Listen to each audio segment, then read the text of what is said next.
Present by Lavkesh के video बन के तो छोड़ देवे का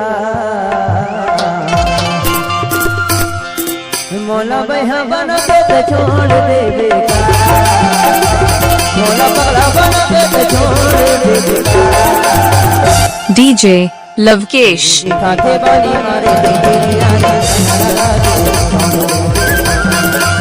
खाके बाली मारे तेरी आने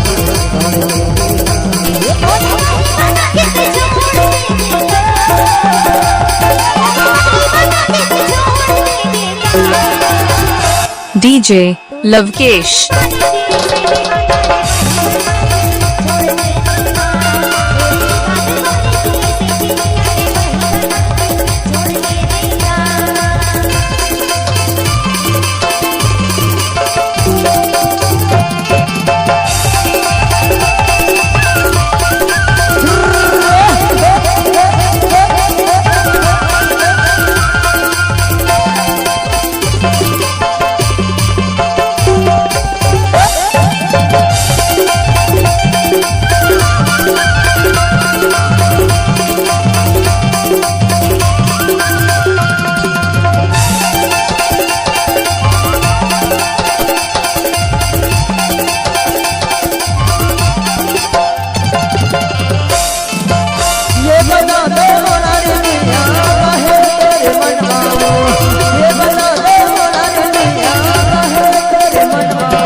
डीजे लवकेश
डीजे लवकेश आपका हार्दिक स्वागत करता है।